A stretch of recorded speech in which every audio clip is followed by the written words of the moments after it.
Second day namin dito sa Almaty at magluluto kami ngayon ng omelette para sa agahan namin. Medyo na-late na kami ng gising dahil ang sarap matulog dahil malamig dito. Buti na lang 4 ang burner nitong lutuan na ipagsabay ko na yung pagluluto ng omelette at yung pagsasaing ng kanin. Medyo natagalan lang ako magluto dahil medyo mahina yung apoy ng burner namin. Baby! Baby! Naparami ata yung tubig ko dito sa kanin.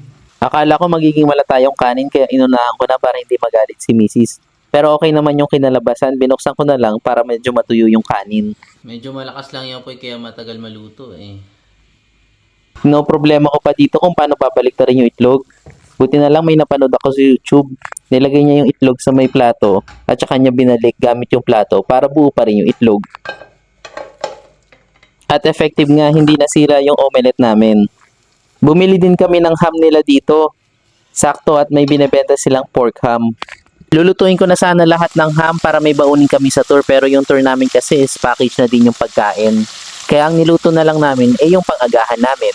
Yung amoy ng ham nila ay katulad ng amoy ng ham natin dyan sa Pinas pag niluluto kaya nakakatakam. Medyo tinusta ko lang to para crunchy naman pag kinagat. How fine it is. Titikman natin ngayon yung baboy nila.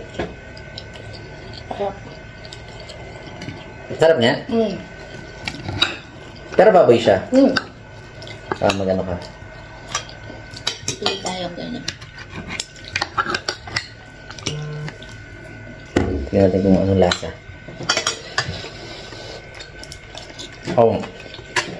Ano?